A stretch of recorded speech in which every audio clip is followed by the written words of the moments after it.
I will note that all board members are present with the exception of Council President Hudson and Larry Williams, both of whom are excused. We will move to the first item on the agenda, acceptance of the April 27th, 2023 minutes, and I'll entertain a motion.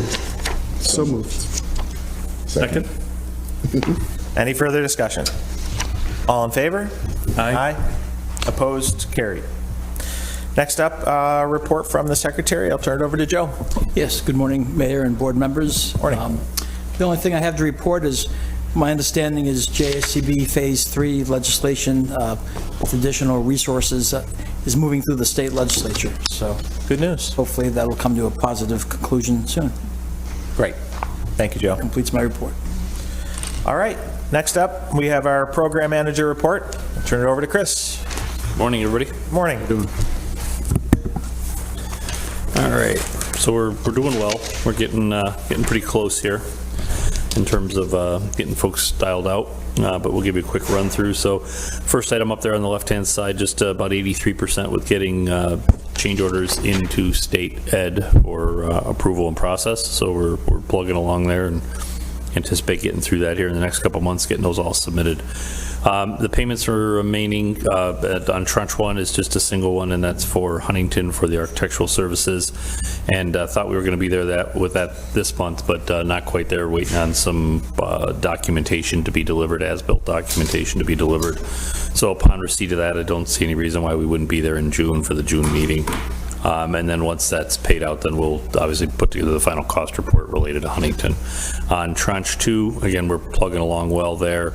There's 3 payments that are out in front of you today for approval. There is a final for Clary, and then also for the GC and Elms payments there for those folks as well. And then that will leave us with 4 final payments related to Henniger and Nottingham, and you can see the general contractor there, just execution of, we've reached financial end of the road financially with them. Now it's just a matter of issuing all the change orders and getting those fully executed, which is in process.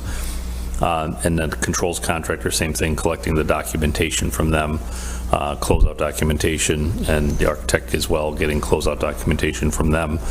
But we should hope that we're in good shape here by June to finish those out as well. And same thing with Nottingham, it's subject to receipt of the closeout documentation for that. So we should be hopefully in June, might have one or two that go beyond that, but hopefully we should be in good shape there with that.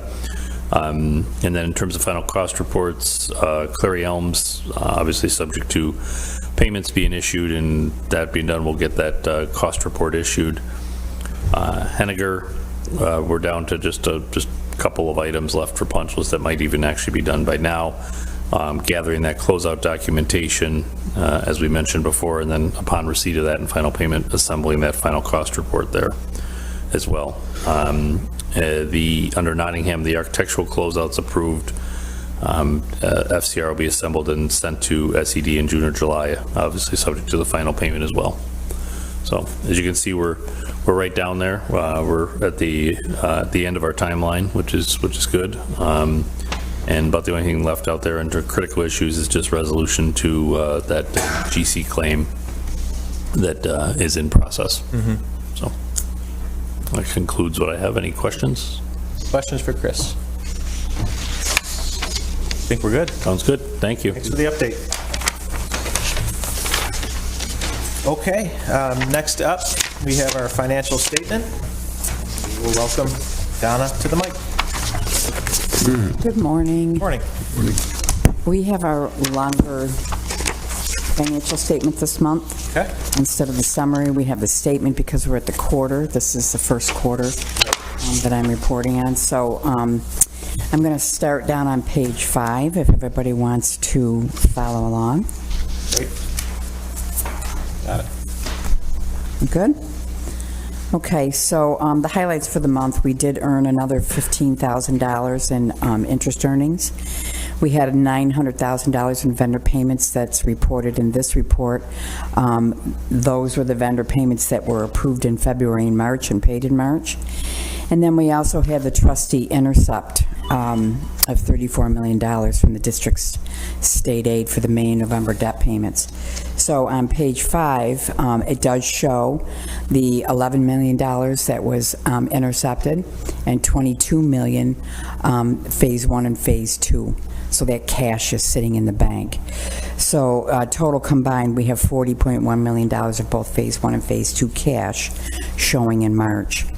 So compared to the February statement, cash did increase by the $33.2 million, and that was due to the vendor payments, interest earnings, and then the state aid intercept that's being set aside for debt service payments.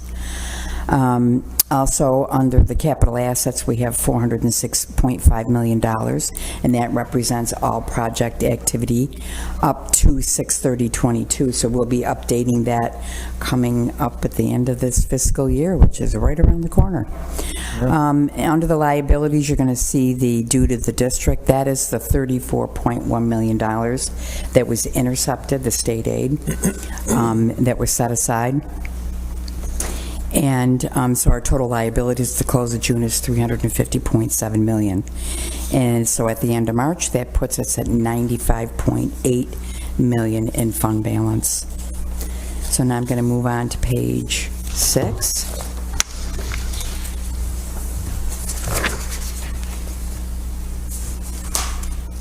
And page 6, that shows our balance sheet. And it just shows our inflows and outflows for sources and expenditures for this fiscal year. And it shows in Phase 1 that we had the pass-through back in November of $1.2 million. We had a federal subsidy that came in back in October, $361,000. And then we had an interest payment in November of $1.3 million. And our operating transfers out was $361,000. That was the federal subsidy that got transferred to the district to help pay debt service. On Phase 2, we had a pass-through back in November of $5.2 million of state aid. Our National Grid incentive rebates, that's $116,000. And then we had earnings on investments, we're up to $147,000 for this fiscal year. And we also had the Ed Smith claim settlement that was reported earlier in the year. Our total capital outlay to this point, from July to now, is $7.3 million. And then we had the interest payment back in November of $5.2. So that is a, that just shows the current activity. So now I'm going to go on to page 7, and that shows our cash flow statement, and that represents sources and disbursements on a cash basis that flows through the JCB, all the accounts. Those are actual figures provided for July through March. And it basically just gives everything that I just reported. The intercept, the interest, the payments, which leaves us at $40.1 million. So we're looking at a projected $9.6 million left at the end of June 30 of 23. And keep in mind that 9.6, that is $6.5 million of that is set aside for next November's payments, okay? So that really is not 6.5 in our pockets, okay? And then on page 8, this is our inception to date report. Okay, thank you. All right.